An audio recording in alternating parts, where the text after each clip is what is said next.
Persuasion by Jane Austen. Chapter 7. A very few days more and Captain Wentworth was known to be at Kellynch, and Mr. Musgrove had called on him and come back warm in his praise, and he was engaged with the Crofts to dine at Uppercross by the end of another week.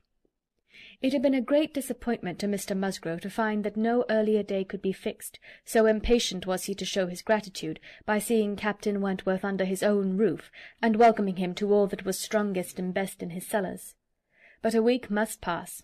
Only a week, in Anne's reckoning, and then, she supposed, they must meet, and soon she began to wish that she could feel secure even for a week. Captain Wentworth made a very early return to Mr. Musgrove's civility, and she was all but calling there in the same half-hour. She and Mary were actually setting forward for the great house where, as she afterwards learnt, they must inevitably have found him, when they were stopped by the eldest boy's being at that moment brought home in consequence of a bad fall.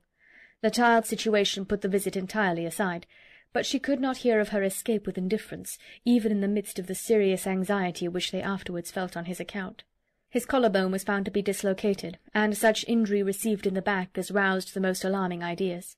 It was an afternoon of distress, and Anne had everything to do at once, the apothecary to send for, the father to have pursued and informed, the mother to support and keep from hysterics, the servants to control, the youngest child to banish, and the poor suffering one to attend and soothe. Besides sending, as soon as she recollected it, proper notice to the other house, which brought her an accession rather of frightened inquiring companions than of very useful assistants. Her brother's return was the first comfort. He could take best care of his wife, and the second blessing was the arrival of the apothecary. Till he came and had examined the child, their apprehensions were the worse for being vague. They suspected great injury, but knew not where. But now the collar-bone was soon replaced, and though Mr. Robinson felt, and rubbed, and looked grave, and spoke low words to both the father and the aunt, still they were all to hope the best, and be able to part and eat their dinner in tolerable ease of mind. And then it was, just before they parted, that the two young aunts were able so far to digress from their nephew's state as to give the information of Captain Wentworth's visit, staying 5 minutes behind their father and mother, to endeavour to express how perfectly delighted they were with him, how much handsomer, how infinitely more agreeable they thought him than any individual among their male acquaintance who had been at all a favourite before. How glad they had been to hear papa invite him to stay dinner, how sorry when he said it was quite out of his power, and how glad again when he had promised in reply to papa and mamma's farther pressing invitations to come and dine with them on the morrow, actually on the morrow, and he had promised it in so pleasant a manner, as if he felt all the motive of their attention just as he ought. And, in short, he had looked and said everything with such exquisite grace that they could assure them all their heads were both turned by him, and off they ran, quite as full of glee as of love, and apparently more full of Captain Wentworth than of little Charles. The same story and the same raptures were repeated when the two girls came with their father through the gloom of the evening to make inquiries, and Mr. Musgrove, no longer under the first uneasiness about his heir, could add his confirmation and praise, and hope there would now be no occasion for putting Captain Wentworth off, and only be sorry to think that the cottage party, probably, would not like to leave the little boy to give him the meeting. Oh, no. As to leaving the little boy, both father and mother were in much too strong and recent alarm to bear the thought, and Anne, in the joy of the escape, could not help adding her warm protestations to theirs. Charles Musgrove indeed afterwards showed more of inclination. The child was going on so well, and he wished so much to be introduced to Captain Wentworth, that perhaps he might join them in the evening. He would not dine from home, but he might walk in for half an hour. But in this he was eagerly opposed by his wife, with, "Oh, no, indeed, Charles, I cannot bear to have you go away. Only think if anything should happen." The child had a good night, and was going on well the next day. It must be a work of time to ascertain that no injury had been done to the spine, but Mr. Robinson found nothing to increase alarm, and Charles Musgrove began, consequently, to feel no necessity for longer confinement. The child was to be kept in bed and amused as quietly as possible, but what was there for a father to do? This was quite a female case, and it would be highly absurd in him, who could be of no use at home, to shut himself up. His father very much wished him to meet Captain Wentworth, and there being no sufficient reason against it, he ought to go, and it ended in his making a bold public declaration, when he came in from shooting, of his meaning to dress directly and dine at the other house. "Nothing can be going on better than the child," said he, "so I told my father just now that I would come, and he thought me quite right. Your sister being with you, my love, I have no scruple at all. You would not like to leave him yourself, but you can see I can be of no use. Anne will send for me if anything is the matter." Husbands and wives generally understand when opposition will be vain. Mary knew from Charles's manner of speaking that he was quite determined on going, and that it would be of no use to tease him. She said nothing, therefore, till he was out of the room, but as soon as there was only Anne to hear, "So you and I are to be left to shift by ourselves, with this poor sick child, and not a creature coming near us all evening. I knew how it would be. This is always my luck. If there is anything disagreeable going on, men are always sure to get out of it, and Charles is as bad as any of them. Very unfeeling, I must say. It is very unfeeling of him to be running away from his poor little boy. Talks of his being going on so well. How does he know that he is going on well, or that there may not be a sudden change half an hour hence? I did not think Charles would have been so unfeeling. So here he is to go away and enjoy himself, and because I am the poor mother, I am not allowed to stir. And yet I am sure I am more unfit than anybody else to be about the child. My being the mother is the very reason why my feelings should not be tried. I am not at all equal to it. You saw how hysterical I was yesterday." "But that was only the effect of the suddenness of your alarm, of the shock. You will not be hysterical again. I dare say we shall have nothing to distress us. I perfectly understand Mr. Robinson's directions, and have no fears. And indeed, Mary, I cannot wonder at your husband. Nursing does not belong to a man. It is not his province. A sick child is always the mother's property. Her own feelings generally make it so. I hope I am as fond of my child as any mother, but I do not know that I am of any more use in the sick-room than Charles, for I cannot be always scolding and teasing the poor child when it is ill, and you saw this morning that if I told him to keep quiet he was sure to begin kicking about. I have not nerves for the sort of thing." "But could you be comfortable yourself to be spending the whole evening away from the poor boy?" "Yes, you see his papa can, and why should not I? Jemima is so careful, and she could send us word every hour how he was. I really think Charles might as well have told his father we would all come. I am not more alarmed about little Charles now than he is. I was dreadfully alarmed yesterday, but the case is very different to-day." "Well, if you do not think it too late to give notice for yourself, suppose you were to go, as well as your husband. Leave little Charles to my care. Mr. and Mrs. Musgrove cannot think it wrong while I remain with him." "Are you serious?" cried Mary, her eyes brightening. "Dear me, that's a very good thought. Very good indeed. To be sure, I may just as well go as not, for I am of no use at home, am I? And it only harasses me. You, who have not a mother's feelings, are a great deal the properest person. You can make little Charles do anything. He always minds you at a word. It will be a great deal better than leaving him only with Jemima. Oh, I shall certainly go. I am sure I ought if I can, quite as much as Charles, for they want me excessively to be acquainted with Captain Wentworth, and I know you do not mind being left alone. An excellent thought of yours indeed, Anne. I will go and tell Charles and get ready directly. You can send for us, you know, at a moment's notice if anything is the matter, but I dare say there will be nothing to alarm you. I should not go, you may be sure, if I did not feel quite at ease about my dear child." The next moment she was tapping at her husband's dressing-room door, and as Anne followed her upstairs, she was in time for the whole conversation, which began with Mary saying, in a tone of great exultation, "I mean to go with you, Charles, for I am of no more use at home than you are. If I were to shut myself up for ever with the child, I should not be able to persuade him to do anything he did not like. Anne will stay. Anne undertakes to stay at home and take care of him. It is Anne's own proposal. And so I shall go with you, which will be a great deal better, for I have not dined at the other house since Tuesday." "This is very kind of Anne," was her husband's answer, "and I should be very glad to have you go, but it seems rather hard that she should be left at home by herself to nurse our sick child."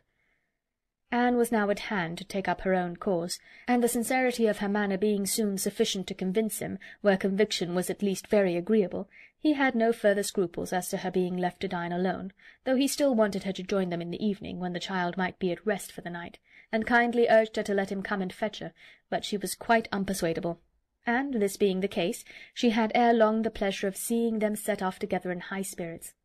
They were gone, she hoped, to be happy, however oddly constructed such happiness might seem. As for herself, she was left with as many sensations of comfort as were, perhaps, ever likely to be hers.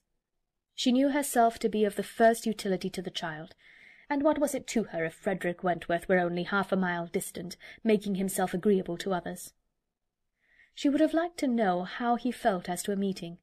Perhaps indifferent, if indifference could exist under such circumstances. He must be either indifferent or unwilling. Had he wished ever to see her again, he need not have waited till this time. He would have done what she could not but believe that in his place she should have done long ago, when events had early been giving him the independence which alone had been wanting. Her brother and sister came back delighted with their new acquaintance and their visit in general. There had been music, singing, talking, laughing, all that was most agreeable, charming manners in Captain Wentworth, no shyness or reserve. They seemed all to know each other perfectly, and he was coming the very next morning to shoot with Charles. He was to come to breakfast, but not at the cottage, though that had been proposed at first. But then he had been pressed to come to the great house instead, and he seemed afraid of being in Mrs. Charles Musgrove's way on account of the child, and therefore somehow, they hardly knew how, it ended in Charles's being to meet him to breakfast at his father's. Anne understood it. He wished to avoid seeing her. He had inquired after her, she found, slightly, as might suit a former slight acquaintance, seeming to acknowledge such as she had acknowledged, actuated perhaps by the same view of escaping introduction when they were to meet. The morning hours of the cottage were always later than those of the other house, and on the morrow the difference was so great that Mary and Anne were not more than beginning breakfast when Charles came in to say that they were just setting off, that he was come for his dogs, that his sisters were following with Captain Wentworth, his sisters meaning to visit Mary and the child, and Captain Wentworth proposing also to wait on her for a few minutes, if not inconvenient, and though Charles had answered for the child's being in no such state as could make it inconvenient, Captain Wentworth would not be satisfied without his running on to give notice. Mary, very much gratified by this attention, was delighted to receive him, while 1,000 feelings rushed on Anne, of which this was the most consoling, that it would soon be over. And it was soon over. In 2 minutes after Charles's preparation the others appeared. They were in the drawing-room. Her eye half met Captain Wentworth's, a bow, a curtsy passed. She heard his voice, he talked to Mary, said all that was right, said something to the Miss Musgroves, enough to mark an easy footing. The room seemed full of persons and voices, but a few minutes ended it. Charles showed himself at the window, all was ready, their visitor had bowed and was gone. The Miss Musgroves were gone too, suddenly resolving to walk to the end of the village with the sportsmen. The room was cleared, and Anne might finish her breakfast as she could. "It is over," she repeated to herself again and again, in nervous gratitude. "The worst is over." Mary talked, but she could not attend. She had seen him. They had met. They had been once more in the same room. Soon, however, she began to reason with herself, and tried to be feeling less. 8 years, almost 8 years, had passed since all had been given up. How absurd to be resuming the agitation which such an interval had banished into distance and indistinctness! What might not 8 years do? Events of every description, changes, alienations, removals, all must be comprised in it, and oblivion of the past. How natural! How certain, too! It included nearly 1/3 part of her own life. Alas, with all her reasoning, she found that, to retentive feelings, 8 years may be little more than nothing. Now how were his sentiments to be read? Was this like wishing to avoid her? And the next moment she was hating herself for the folly which asked the question. On one other question which perhaps her utmost wisdom might not have prevented, she was soon spared all suspense. For after the Miss Musgroves had returned and finished their visit at the cottage, she had this spontaneous information from Mary. "Captain Wentworth is not very gallant by you, Anne, though he was so attentive to me. Henrietta asked him what he thought of you when they went away, and he said you were so altered he should not have known you again." Mary had no feelings to make her respect her sisters in a common way, but she was perfectly unsuspicious of being inflicting any peculiar wound. Altered beyond his knowledge, Anne fully submitted, in silent, deep mortification. Doubtless it was so, and she could take no revenge, for he was not altered, or not for the worse. She had already acknowledged it to herself, and she could not think differently, let him think of her as he would.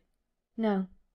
The years which had destroyed her youth and bloom had only given him a more glowing, manly, open look, in no respect lessening his personal advantages.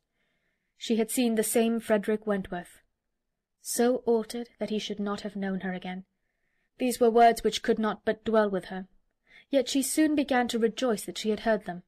They were of sobering tendency, they allayed agitation, they composed, and consequently must make her happier. Frederick Wentworth had used such words, or something like them, but without an idea that they would be carried round to her. He had thought her wretchedly altered, and in the first moment of appeal had spoken as he felt. He had not forgiven Anne Elliot. She had used him ill, deserted and disappointed him, and worse, she had shown a feebleness of character in doing so, which his own decided, confident temper could not endure. She had given him up to oblige others. It had been the effect of over-persuasion. It had been weakness and timidity. He had been most warmly attached to her, and had never seen a woman since whom he thought her equal. But, except from some natural sensation of curiosity, he had no desire of meeting her again. Her power with him was gone for ever. It was now his object to marry. He was rich, and being turned on shore, fully intended to settle as soon as he could be properly tempted, actually looking round, ready to fall in love with all the speed which a clear head and a quick taste could allow. He had a heart for either of the Miss Musgroves, if they could catch it, a heart, in short, for any pleasing young woman who came in his way, excepting Anne Elliot. This was his only secret exception when he said to his sister, in answer to her suppositions, "Yes, here I am, Sophia, quite ready to make a foolish match. Anybody between 15 and 30 may have me for asking. A little beauty and a few smiles and a few compliments to the navy, and I am a lost man. Should not this be enough for a sailor who has had no society among women to make him nice?"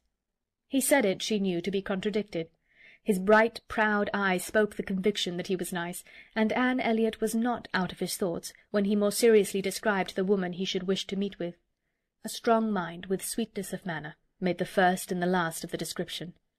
"That is the woman I want," said he. "Something a little inferior I shall of course put up with, but it must not be much. If I am a fool, I shall be a fool indeed, for I have thought on the subject more than most men." Chapter 7